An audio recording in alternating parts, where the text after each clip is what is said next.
Viewers, आपको YouTube channel doctor इस्मान में खुशामदीद कहते हैं। मेडिसिन के मतलब लेटेस्ट वीडियो हासिल करने के लिए हमारे यूट्यूब चैनल डॉक्टर इस्मान को सब्सक्राइब कर लें।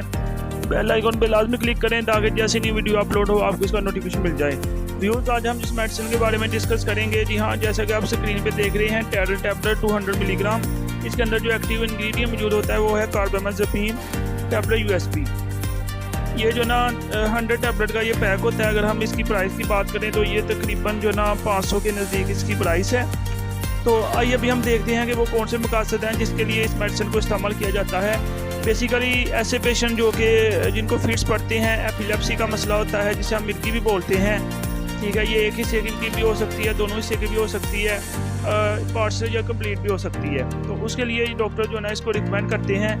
लेकिन कोई भी मेडिसिन इस्तेमाल करने से पहले आपने डॉक्टर से मशवरा बहुत ज़रूरी है, क्योंकि इसकी डोज को एडजस्ट करना होता है। इसके हवाले से तकरीबन याद रखें कि ऐसे बच्चे जो 5 साल से छोटे हैं उनमें ये मेडिसिन इस्तेमाल नहीं करनी। जो अडल्ट पेशेंट हैं उनमें इसकी स्टार्टिंग डोज जो है वो 100 से 200 mg तक हो सकती है, दिन में 1 दफ़ा या 2 दफ़ा। फिर आहिस्ता आहिस्ता इसकी डोज बढ़ाई जाती है। इसका रिस्पॉन्स चेक किया जाता है कि कितने पे पेशेंट को जो ना फ़ायदा हो सकता है। मैक्सिमम इसकी डोज जो ना 800 मिलीग्राम से लेकर 1200 मिलीग्राम तक हो सकती है, यानी एक दिन में 4 से 6 टैबलेट। लेकिन इसको डिवाइड किया जाता है, स्लोली इसको इंक्रीज़ करना है, क्योंकि सेल्फ मेडिकेशन नुकसानदेह हो सकती है। डॉक्टर केयरफुल इन्वेस्टिगेशन डायग्नोज के बाद ही इसकी प्रॉपर जो है ना डोज एडजस्ट कर सकता है।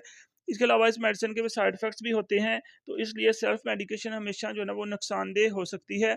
बेसिकली अगर हम देखा जाए तो ऐसे पेशेंट जिनमें फिट्स पड़ते हैं, आहिस्ता आहिस्ता स्लोली इसकी डोज को इंक्रीज़ किया जाता है और इसके फिट्स जो है ना उसको कंट्रोल किया जा सकता है। लेकिन इस मेडिसिन को फ़ौरन ना छोड़ें, प्रॉपर टेस्ट के बाद, डायग्नोज के बाद और डॉक्टर की सुपरविजन और कंसल्टेशन के बाद इस मेडिसिन को छोड़ना चाहिए, क्योंकि अगर आप इस मेडिसिन को फौरी तौर पे छोड़ेंगे तो जो मामला है वो मज़ीद जो है ना वो सीरियस हो सकता है। व्यूअर्स, इस तरह के मज़ीद वीडियोज़ देखने के लिए हमारे यूट्यूब चैनल डॉक्टर इस्मान को सब्सक्राइब कर लें। बेल आइकन पे लाजमी क्लिक करें ताकि जैसे न्यू वीडियो अपलोड हो आपको इसका नोटिफिकेशन मिल जाए।